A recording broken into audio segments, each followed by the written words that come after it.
wassalatu wassalamu ala asyrafil anbiya wal mursalin wa ala alihi wa sahbihi ajma'in, amma ba'du.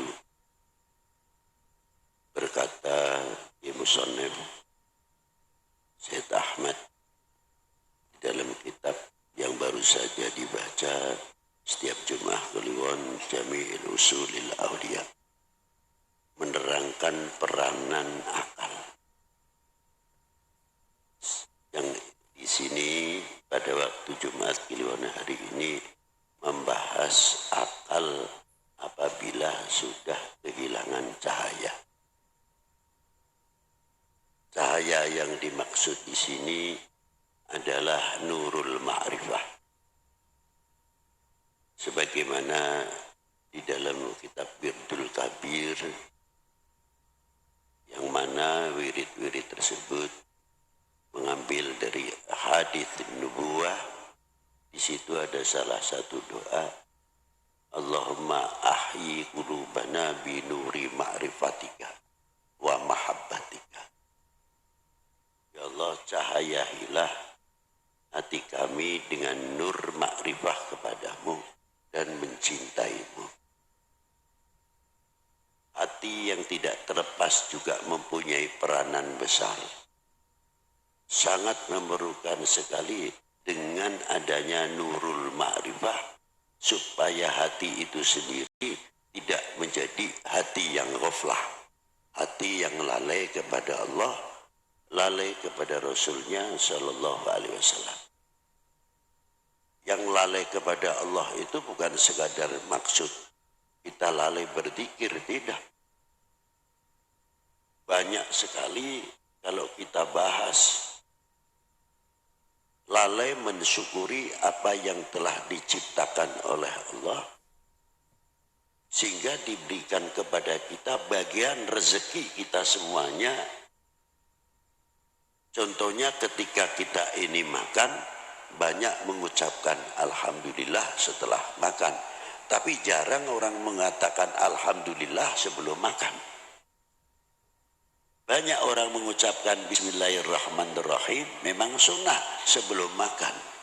Tapi Alhamdulillah ketika kita belum makan, walaupun rezeki ini belum sampai ke mulut, kenikmatan sehat wal afiyah yang diberi oleh Allah sebelum menyuap nasi ke mulut kita, kita bersyukur atau tidak dengan kesehatan yang diberikan oleh Allah kepada kita. Yang kedua, kita sadar atau tidak bahwa apa yang akan menjadi rezeki kita walaupun belum dimakan, kita sadar itu ciptaannya siapa?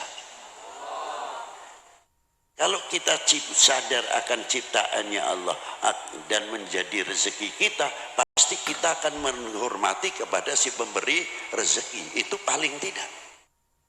Dari situlah itu sudah menjadi zikir sebelum makan. Kalau kita bahas lebih jauh lagi, sampai yang menanam dan lain sebagainya. Dan ketika kita menanam, hanya tugas kita menanam saja.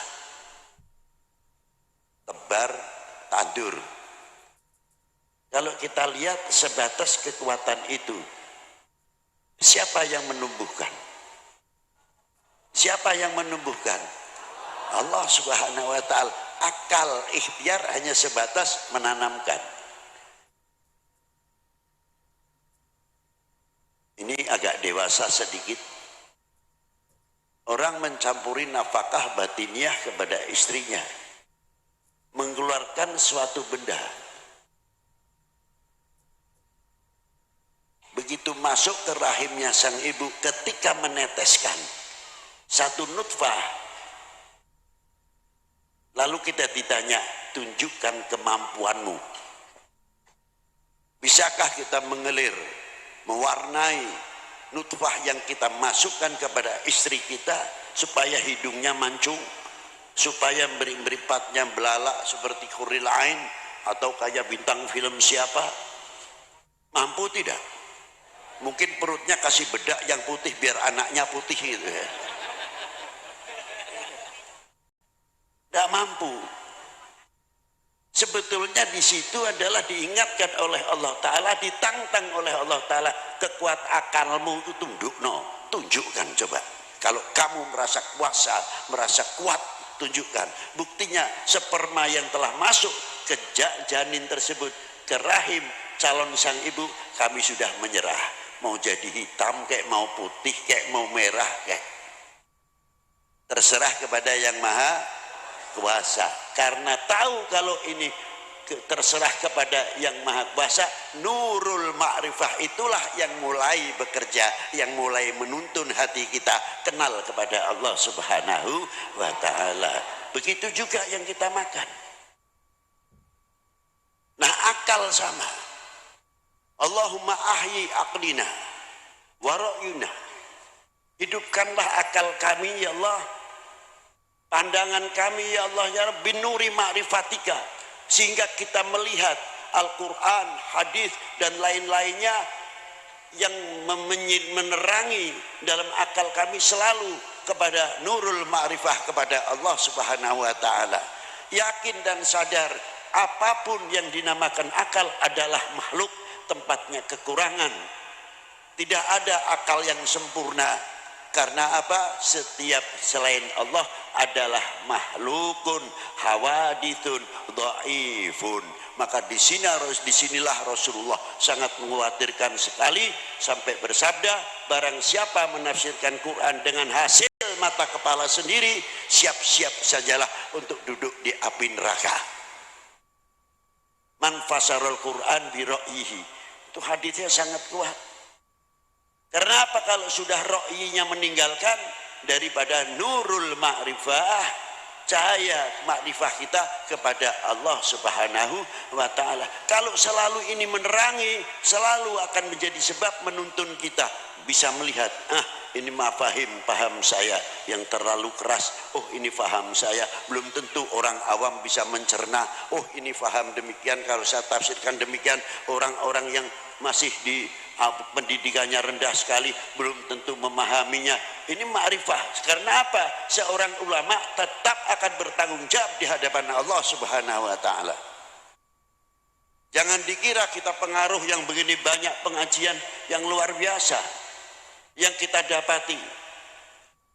Kalau kita kecolongan atau kecurian, ini akan masuk ke hati kita dengan lembut sekali mengatakan, nih pengaruh saya hebat besar sekali yang mengikuti Jum'ah Kliwon sambil menepuk dada, belum kenal lu sama Habib Lutfi, mestinya gitu. Ini sudah mulai kehilangan nurul ma'rifah. Tapi kalau kembali kepada nurul ma'rifah, justru inilah tanggung jawab kami di akhirat, bukan di dunia saja. Tanggung jawab kami besar. Kalau kita naik podium, ya kita sambil mikir, para saudara-saudara, umpamanya saya loh ini, kandel pora amplope gitu.